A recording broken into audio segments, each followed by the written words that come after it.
Mwalimu, pole na matokeo, lakini hongera na mchezo. Tunashukuru Mungu, tunashukuru Mungu. Yes, pengine labda mchezo ulikuwa ni mgumu kwa namna gani? Unaona kwa siku ya leo umekutana moja ya timu ambayo ni bora zaidi kunako ligi ya kwanza, umeonyesha ushindani, lakini sio bahati mliondoka na alama tatu, japokuwa kuna baadhi ya wachezaji wako ambao wameweza kurejea. Ni kitu gani ambacho mwalimu anaweza kuzungumza?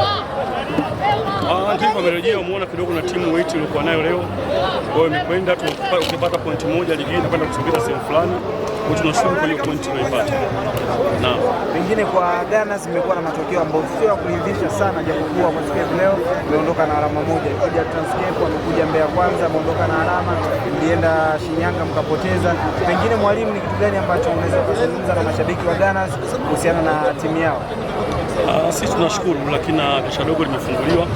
Kuna sehemu zenye matatizo tunakwenda kurekebisha. Tunashukuru kwa ufunguzi wa dirisha dogo, tutakwenda kusaidia. Pengine kwa mashabiki wa Gunners wategemee ujio wa kikosi kipya pamoja na matokeo mapya. Wategemee hicho kitu. Mwalimu, umetengeneza nafasi nyingi lakini umeshindwa kuzitumia. Shida nini katika eneo la kumalizia? Utulivu,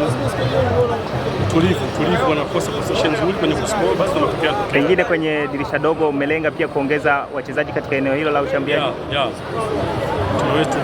Tumefanya kitu hicho na tayari tumeshaanza kufanya.